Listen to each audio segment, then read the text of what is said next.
The wind moved slowly across the dry plains, carrying dust and the scent of old wood, and Clara Whitmore stood alone on the porch of her dying ranch, staring at the broken fence that leaned like a tired man who had given up standing.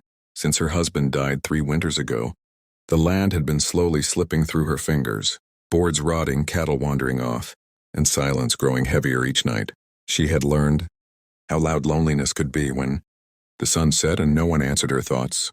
That morning, when the stranger rode in on a dust-covered horse, she didn't know whether to be afraid or hopeful. He dismounted slowly, tall and broad-shouldered, skin weathered by sun and years of work, his dark eyes steady but gentle. His name was Samuel Crow, a hired hand drifting from ranch to ranch, fixing what men abandoned. Clara had hired others before, men who drank too much or looked at her with hunger instead of respect. But something in Samuel's stillness made her trust him. He spoke little, only nodding when she showed him the broken barn roof and the fence lines eaten by time.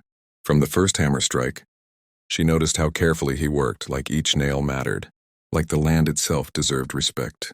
Days turned into weeks, and the sound of his labor filled the emptiness that had lived there too long. Clara watched from the window sometimes, ashamed of how comforted she felt just knowing someone was out there. At night, Samuel slept in the old bunkhouse, never crossing boundaries, never asking questions about her past, though grief clung to her like a shadow. One evening, after a storm tore through the valley, Clara found him repairing the roof in the rain, blood running from a cut on his hand, and something inside her broke open.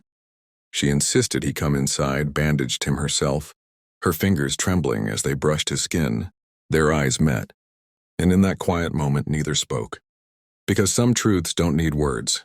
The ranch began to heal under Samuel's hands, but more than wood and wire, something else was mending. Clara laughed again, softly at first, surprised by the sound of it. She cooked fuller meals, and Samuel listened as she spoke of her late husband, never interrupting, never trying to replace the dead, only honoring what had been. One night by the fire, when the coyotes howled and the stars burned low, Samuel finally spoke of himself, of never having a home, of wanting roots instead of roads. His voice cracked when he said he was tired of leaving. Clara felt fear tighten her chest, because hope was dangerous, and love had once taken everything from her. When Samuel finished the last fence, he didn't ask for more work. Instead, he stood before her on the porch, hat in hand, eyes honest. He said he could leave at dawn, but if she would allow it, he wanted to stay not just to work, but to build a life. He spoke of children running across the fields, of laughter in the house, of a future that didn't end in silence. The words stunned her. No man had spoken to her of tomorrow since the grave was filled. She asked him why her, and he answered simply that she was strong, lonely and worthy of love. That night Clara didn't sleep. She stood by the window until sunrise, knowing that when the sun rose, she would have to choose between safety and life. Morning came quietly, as if the land itself was waiting for her answer, and Clara stepped onto the porch where Samuel stood ready to leave, his horse saddled, his eyes holding hope but prepared for disappointment. She realized then that love was not something that erased pain, but something that made pain survivable. With a voice barely steady, she asked him to stay.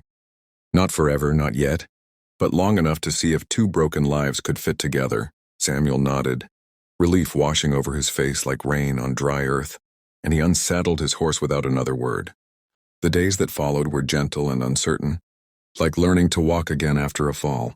They shared meals, shared work, and shared silences that no longer felt empty. Slowly, trust grew into something deeper. When Samuel touched her hand, it wasn't hunger that moved him, but care. When Clara spoke of children, her voice carried fear and longing intertwined, afraid to want what could be taken again. Samuel never rushed her, never demanded promises. He repaired the schoolhouse down the road, helped neighbors without being asked, and the town began to notice that the Whitmore ranch was alive again. Seasons changed, and one night under a sky thick with stars, Clara let herself cry in his arms for everything she had lost, and Samuel held her like something sacred. Love came quietly after that, steady and real, not the wildfire of youth, but the warmth that survives winter. When Clara discovered she was with child, fear returned sharp and cruel, but Samuel fell to his knees before her, pressing his forehead to her belly, whispering promises to a future he already loved. More children followed in the years after, filling the house with noise, muddy boots, and laughter that echoed across the plains. Samuel became more than a hired man, more than a husband. He became Home. The ranch flourished not because the land changed, but because the people on it did. Clara learned that love was not a weakness, and Samuel learned that staying was the bravest thing a man could do. As the sun set one evening years later, Clara watched her children run across the field Samuel once repaired alone, and she knew that hiring him had not saved her ranch, and it had saved her life. And as this story comes to rest, remember that every great love begins with a risk, a choice, and the courage to believe again. If you felt this story in your heart, if you believe in second chances and quiet love that grows strong over time, subscribe to this channel, because more powerful Western love stories are waiting for you. Stories of hope, resilience, and the kind of love that builds a future where there was once only dust.